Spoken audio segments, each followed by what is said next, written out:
Nabulag matapos maoperahan sa puso.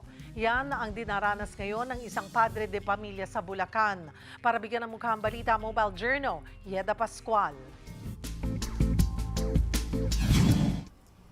Hindi na makakita matapos maoperahan sa puso ang isang ama sa Santa Maria, Bulacan. Dagdag pa dito, bigla na lang nagsulputan ang iba pang mga sakit niya. Napakabigit na nangyari sa akin. Magdasal lang kayo, tanongin niyo kay Lord. Agosto noong nakaraang taon, sumailalim sa open heart surgery ang 59 anyos na si Rosendo Santos Jr. 16 na araw ang tinagal niya sa ICU matapos makaranas ng iba't ibang komplikasyon. Parang yung mga organs niya po parang bumigay po.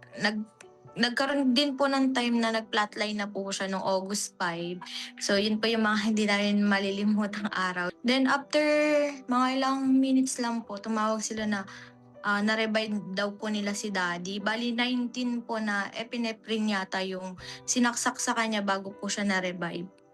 Binata pa lang si Rosendo ay diabetic na siya. Noon ang kanang mata niya na lang ang nakakakita. Pero matapos siyang operahan sa puso, nagising na lang siya na parehong mata niya na ang hindi nakakakita. Nagka-anxiety po siya, na-depress, talaga minsan di po na kumakain, ayaw niya na rin magpagamot, ayaw niya na rin magpa-dialysis. Madami po siyang ayaw na that time. Then kinausap po namin siyang pamilya na, Daddy, sayang naman yung chance na binigay sa'yo ni Lord na nakasurvive ka dun sa from zero pulse to ayan, nakasurvive ka. Ngayon po parang na-inaccept niya na, sabi niya, kung makakita man daw po siya, salamat. Kung hindi naman daw po, thank you pa rin kasi buhay daw po siya at kasama namin. Bukod sa diabetes, high blood at hindi na nakakakita, nagkaroon din si Rosendo ng prostate enlargement, thyroid problem, at chronic kidney disease, kung saan 3 beses kada linggo siyang dinadialysis.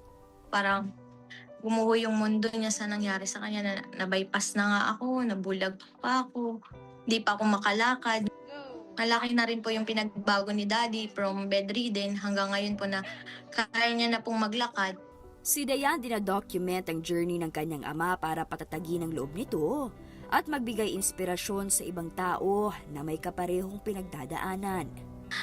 Maging matatag lang kayo kung may mga sakit yung magulang nyo. Hindi naman palaging puro sakit na lang, puro hirap. Nandyan din yung times na makakabangon kayo at marirealize nyo na habang nandyan sila, mahalin nyo lang talaga sila.